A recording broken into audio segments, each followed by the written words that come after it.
When you hear the words city, CBD, office buildings, you don't necessarily think about plants, but you can find plants in the most unexpected places. Today I'm meeting with Jade from Fytogreen. Fytogreen are green infrastructure specialists, and they have put this amazing plant installation on the rooftop 100 meters above Sydney CBD.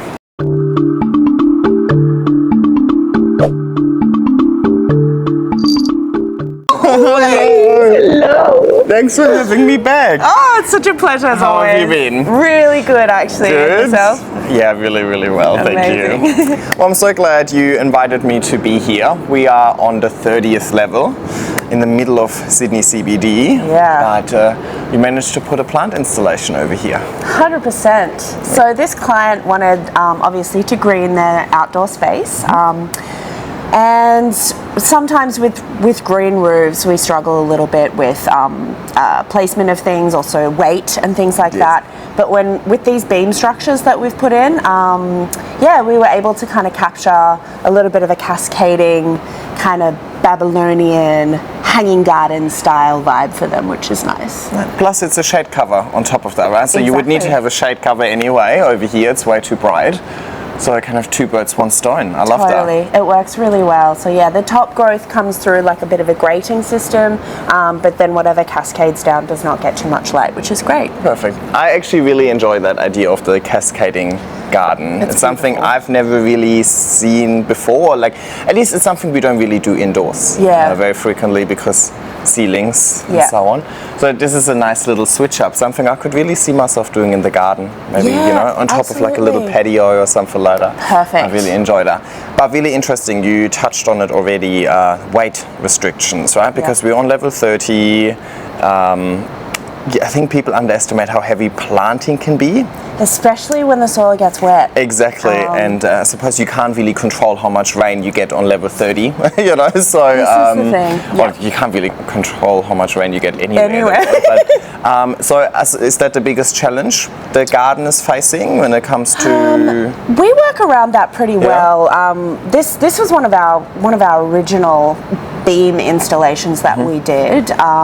So the phytoarbors themselves are very thin. They run along on top of each beam. Oh, okay. So the beam itself is not the phytoarbor. There's something on inside. The arbor itself is kind of like, imagine it being like a little pillow. Yep. Stuffed with media. Okay. Covered in felt, and then little tube stock species planted in there. Okay. Maybe you'd probably have, well, it's hard to say now because there's so much growth. This is about 5 years old now, and some species have worked and some species have failed due to many different things. But I would say there's probably about 6 to 8 little tube stocks in one arbor. Okay, so not that many actually. No, because once they actually spread over, they'll start to travel into little spaces and fill in through their aerial roots, which you can see are trying to find sources of food. What's this? Who does this belong to? This belongs to the Xanadu's, the philodendron Xanadu's, and they will continue to grow until you cut them back. Yes. Okay, but the Xanadu's are obviously for the top part so the part that we don't get to see today. Unfortunately, that's all right. But I suppose hanging down, you've got a few other plants, and I want to talk about the species as well. But I want to keep going on those phytoarbors actually, because I think it's a really interesting concept. So I'm assuming they're all automated. There's probably irrigation and so on. Because I mean, we're on the rooftop. I don't know. Do you do frequent maintenance visits over here? Like, what's the maintenance requirements of these? Awesome question. Yes. Maintenance is once a month. We'll come out, we'll prune it all back, and within the system we've got our drip lines running through. They go on 3 times a day for 4 minutes. Okay. So there's quite a lot actually. Frequent spacing, but less run times for these ones is best. Is that so you don't flood the space underneath as well? Because I mean, people could be sitting here and that's it's true. a functional space, However, right? First and foremost. Exactly, it is functional. We have to bear in mind that there is drainage underneath all of these. So there is a space for the water to drip into and run off. But when it's heavy rain and things like that, it will flood the pockets as well, and then those will just get really wet. So having that drainage system is really important. Fair enough. talk about drainage Yeah. or watering in general, I suppose when it comes to the elements, you'll be facing a lot of sun, very harsh sun, and wind. We're actually so lucky. There's no wind here today at all. I brought the little dead cats. I was like, I'm sure we're going to be blowing around over there. Sometimes I am blown around. You know? Especially if these are long, I'll just So it's kind of a safety hazard if it's windy. But no, you would be facing harsh winds over here, right? It does get windy up here, and look, because of the species, we've got a lot of spaghetti strap style species. Yes. They get whipped around in the wind. You'll see one side of the arbor, because it runs a long distance, it will get hit by the wind closer to the water side. Yes. And then this side's way more protected, so the growth is a lot bigger. And that would just be based on wind, because I suppose the sun doesn't really come through from underneath anyway, right? Because they're all kind of shaded by the top growth and the structure. So that difference in growth is just wind related, not light related? Yes, correct. That's crazy, because like wind is something we don't really consider when we grow indoors, right? Like to me, I'm always like, it's all about light, and light sets the potential and so on. But of course, at some stage, once the potential has been set, the other elements start taking over. But that's very interesting. I mean, it's great that you do that, because wind plays a really important role with plants. That we always underestimate indoors, by the way. 100%. Always. 100%. They need to be moved around a bit to establish their root systems, to provide a bit of resistance in their structure and their growth habit. When we talked about the Xanadus growing up and we can't see them, the purpose of them being in here is to create a canopy for some of the species, because these don't love harsh light. Yes. And so having something that grows over the top is important with this structure particularly. Nice.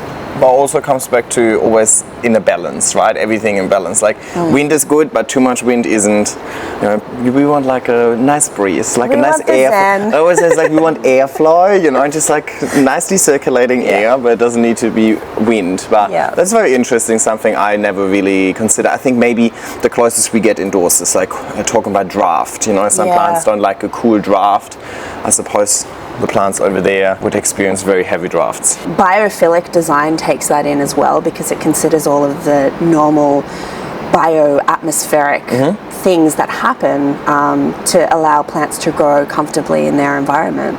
Nice. Well, let's talk about the plants then. So I'm assuming because we are at a fairly challenging site, you know, heavy winds, heavy light, well, we need something that trails down, like you called them the spaghetti type plants. I actually really like that. Yeah. So my technical name. Look, these are types of plants I'm so not familiar with at all. The only thing I can really identify is Ripsalis.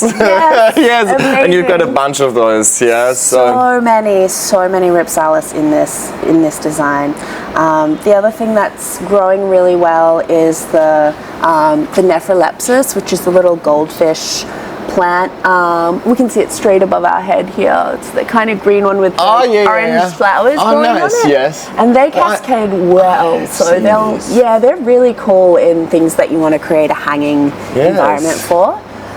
They're doing really well up here. Now, bear in mind we have had a couple of challenging issues with this site where we had water turned off, unfortunately, and a lot of species didn't make that through. Particularly our junipers, the confertas, they have a beautiful kind of a grey foliage.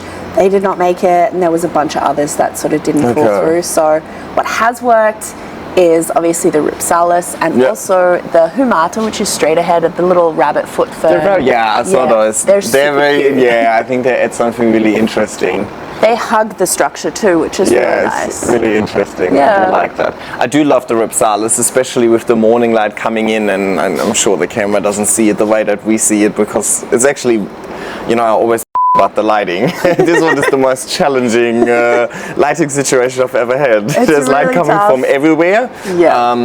Just not on the subject. Yeah. I'm sure you'll make it work. But it looks like little clouds. It looks like a little fairy kind of garden. But I would love it to be longer. I know. Do you cut it short on purpose? Do. Okay. I know. I wish that it could be. Oh yes, I just want to walk through it like it's a curtain. I know. Yeah. Unfortunately, with this particular site, because they use it a lot, they've requested that we keep it, trimmed. Yeah, fair enough. Look, it is a functional space overall, man. It's not first and foremost a plant installation. Exactly.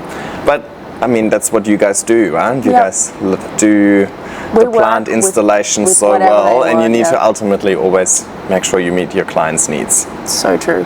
Yes. Yep. So is that what you do on your maintenance visits? Then you mainly trim, because I mean you don't have to water, you don't have to fertilize, because there's a fertigation system with your the last time around. Exactly. So you already provide nutrients, you already provide water, so your maintenance visit is just chopping them back.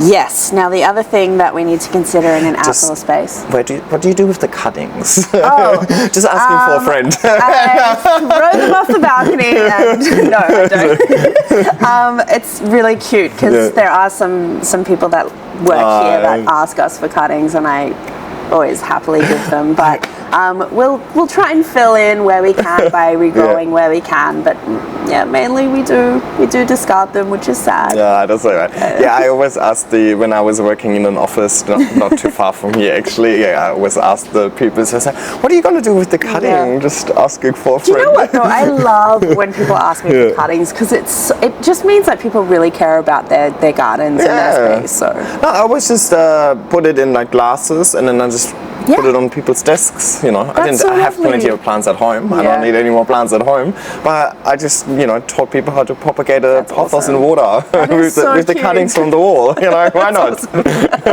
But sorry, I interrupted you earlier when we were talking about the maintenance, and you said you cut, but there was something else that's challenging. So what is challenging with an outdoor space is weeds. They blow in, usually coastally. The coast is that way, and we can actually see it. It's just hard to see with the lighting now. But yeah, I can see clear. There's a shine on the water. This ginormous shining body of something, that's water, yes. So they'll blow in, and they'll obviously distribute themselves into wherever they can and grow from there. It does provide a bit of a challenge with weeds here, only due to the fact that the top of the phytoarbor is covered with a grate, and so when we're pulling out the weeds, we have to be mindful of that grate. We can't sort of pull too hard there because we might, injure ourselves with the grate. But usually we try and get them on every visit and just pull out the little babies before they've rooted in too much. So that's one thing we have to consider as well with outdoor, is the weeds. Do you experience more weeds up here than down on the streets? Well more. Really? Yeah. Like I would have thought that 100 meters up in the air, like there's just dust. They will come wherever there is space. Yeah. On that note, then, do you also get? Yeah, of course you can get birds. Sorry, that was such a dumb question. I was like, birds can get up to 100 meters high? I didn't know that. That's awesome. No, of course they can fly. Oh yeah, but like really high up. Where's their maximum? I don't know. I don't know. I suppose it depends on the bird. Exactly. But they can definitely get up here. Do they like it though? That's more the question. Do they love it up here? To be honest, I've never seen birds up here. City, you don't really see that many birds. Yeah. There's not a lot of green infrastructure, unfortunately, in some of these high rises. Not yet. Well, yes, Fytogreen is here to change the game, right? I am so spread the word, guys. Spread the word. But I have for sure seen in our outdoor spaces birds' nests, lorikeet babies chirping at me. I've seen a snake in one of our gardens. I've seen possums. Possums are cute, but you're just going to perpetuate this whole stereotype that everywhere you go in Australia there's spiders and snakes, even in the middle of the CBD, guys. You can just remove that from your video. Stay where you are. Mainly little baby pythons, but they're so chill. They're cute, they are so chill. If we talk about snakes, we got to talk about spiders. Do you get spiders up here? So many spiders, honestly. What? Like, But how do they get up here? Because they don't fly. I know, they're just genius is what they are. So I secretly love spiders. It's no secret, actually. They're so important for pest management, honestly. They eat a lot of the bugs that we don't really want on our green spaces. So I do not kill them. I just if they land on me, I take them and put them somewhere else. So. Yeah, good one. Yeah, I always say it's they can exist, we can coexist, just they don't need to touch me. I don't need to touch them either, but we can keep it that way. But okay, you then also touched on my next question. So do you have to do much pest treatment out here?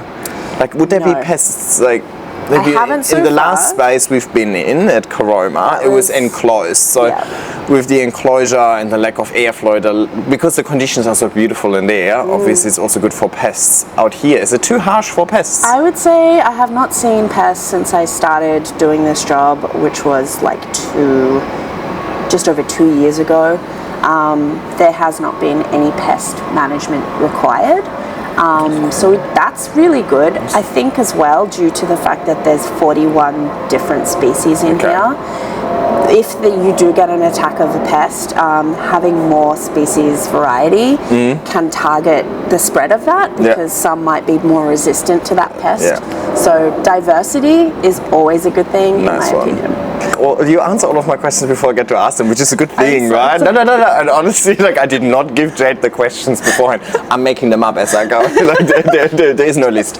But I was about to ask, do you think the lack of pests is because of the conditions or the exposure of this, or the plants, or maybe probably a combination? With plants, it's always a combination, right? Exactly, and that's such a good question. What came first, chicken or egg? I think it's probably definitely a combination of being outside, when wind elements, blowing them off, having, maybe birds do come. I'm not too sure, but I haven't seen them. There's a lot of different possibilities as to why there's no pests here, but it's working, and that's all. But that's all we need to know, right? Proof is in the pudding. I always say it doesn't matter if it works in theory, put it there and show me the results. And that's really nice. I really enjoy this. Hopefully I put enough B-roll in there for you guys to really see the species a little bit better, and I'll try and put as many names on there as well, but I'm not the greatest with the rupsalis and everything.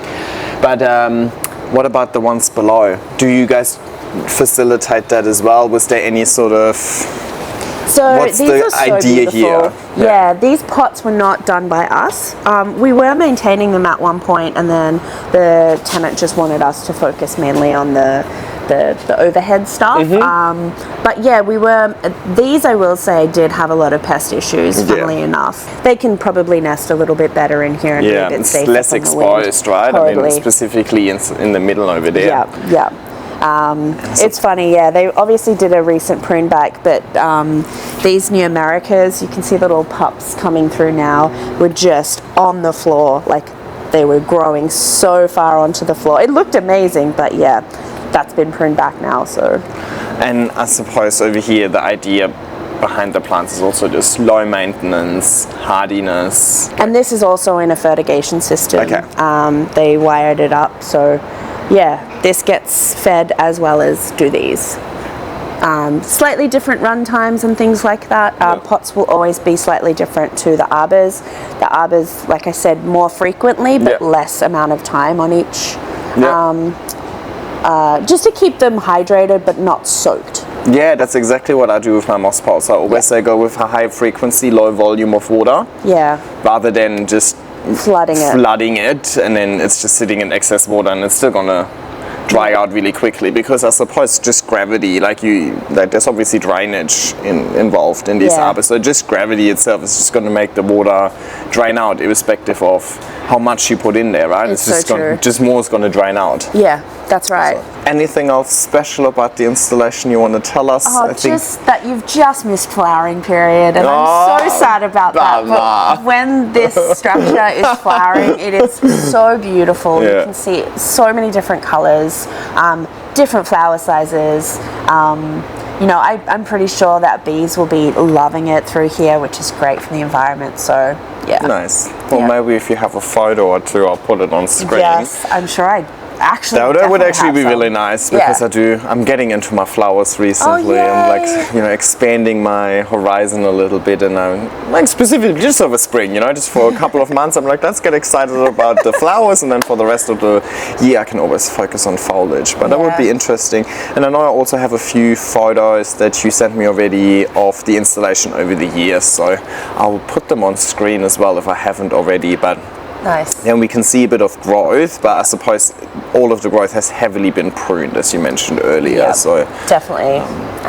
These ones are definitely going to need a prune. They, we really should have those cut back a bit, but it's kind of nice just to see what they do when they're given the space to do it. Are you politely telling me to